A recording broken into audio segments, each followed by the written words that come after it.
Welcome to This Explainer. Today, we're diving into a genuinely fascinating mystery about our family histories. For centuries, across basically every culture, people have looked at their family trees and wondered about the invisible threads tying us all together.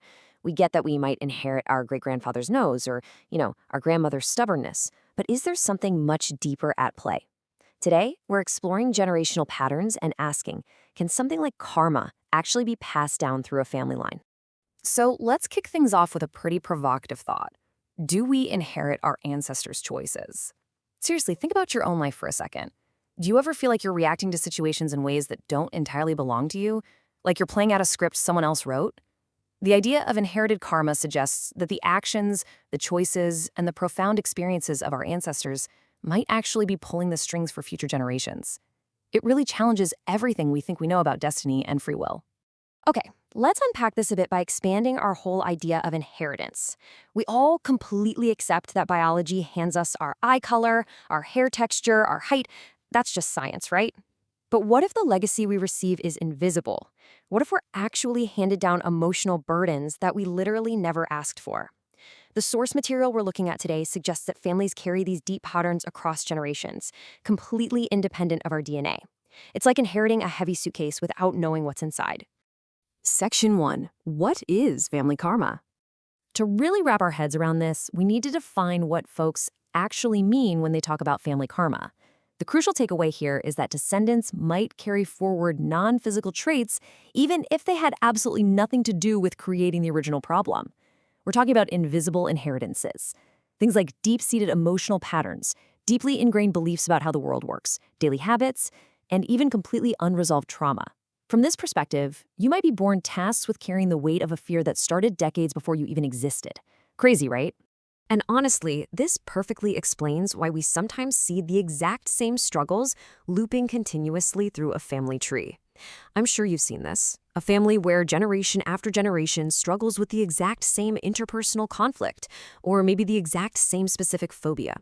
People describe these repeated loops as family karma because they seem to have this weird gravitational pull. They trap descendants in cycles of unhealthy behaviors that just keep passing from parent to child, over and over again, like a broken record. Moving right along to Section 2, the spiritual perspective. Okay, so when you hear the word karma, you probably think of the traditional Eastern philosophy definition, the simple law of cause and effect.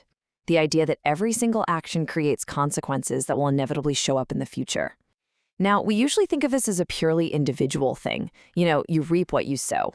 But a lot of spiritual belief systems actually expand this concept to suggest that the entire family unit operates under one big shared karmic umbrella. So here is how that cycle plays out. Spiritual teachers often say that our ancestors leave behind what they call energetic impressions, and these impressions stick around to affect future generations. But here's the absolute game changer. The cycle only continues until someone becomes aware of it. In this view, being born into a family with heavy karma isn't a curse. It's not a punishment at all. It's actually a profound opportunity. You are perfectly positioned to understand, heal, and transform that energy for everyone.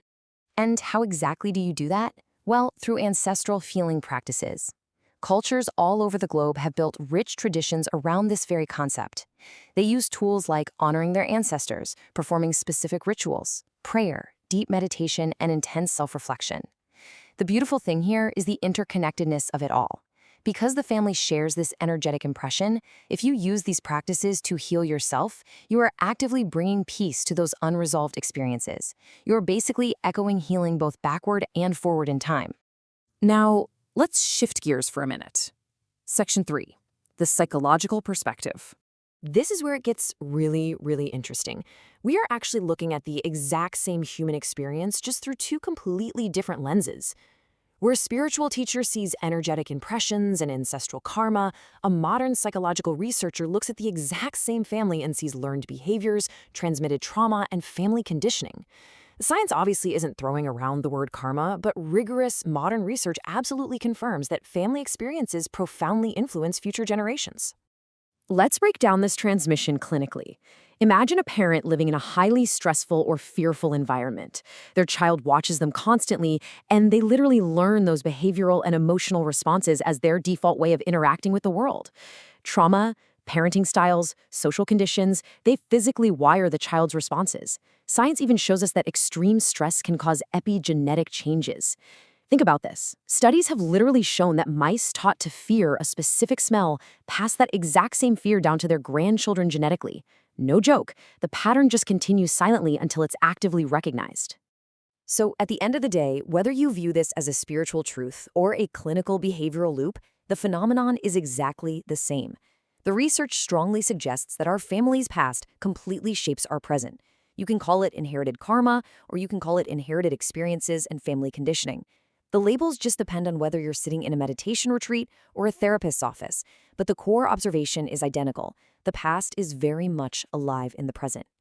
Which brings us to the most empowering part of this whole explainer. Section 4. Breaking the cycle. Here is the absolute best news. We are not trapped. Both the spiritual gurus and the clinical psychologists agree on this 100%. Inheriting difficult circumstances does absolutely not erase your ability to make different choices.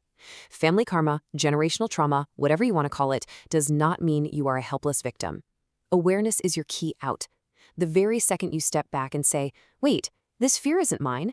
This anger belongs to my grandfather. You have taken the very first critical step toward breaking that negative cycle.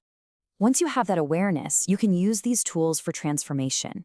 You choose forgiveness over resentment. You find compassion for ancestors who maybe just didn't have the tools or the awareness that you're lucky enough to have right now.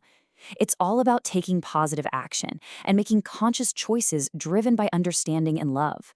When you recognize a harmful family pattern and actively say, nope, I'm responding differently, you aren't just changing your own life. You are literally altering the trajectory of your entire family line. And that leads us right to this beautiful, profound realization. The patterns we inherit do not have to define us. Whether you approach your family history through spirituality or through science, the ultimate message here is incredibly hopeful. It's about personal responsibility. We have the total agency to transform whatever we've been handed. As we wrap up, I want to leave you with a powerful question to chew on while you think about the invisible connections in your own family tree. What legacy or patterns are you choosing to transform and leave behind? You truly have the power to break the loops, heal those energetic impressions, and ensure that what you pass on is rooted in awareness. Take some time today to think about the patterns playing out in your own life. Thank you so much for joining me for this explainer. Keep learning, keep questioning, and keep growing.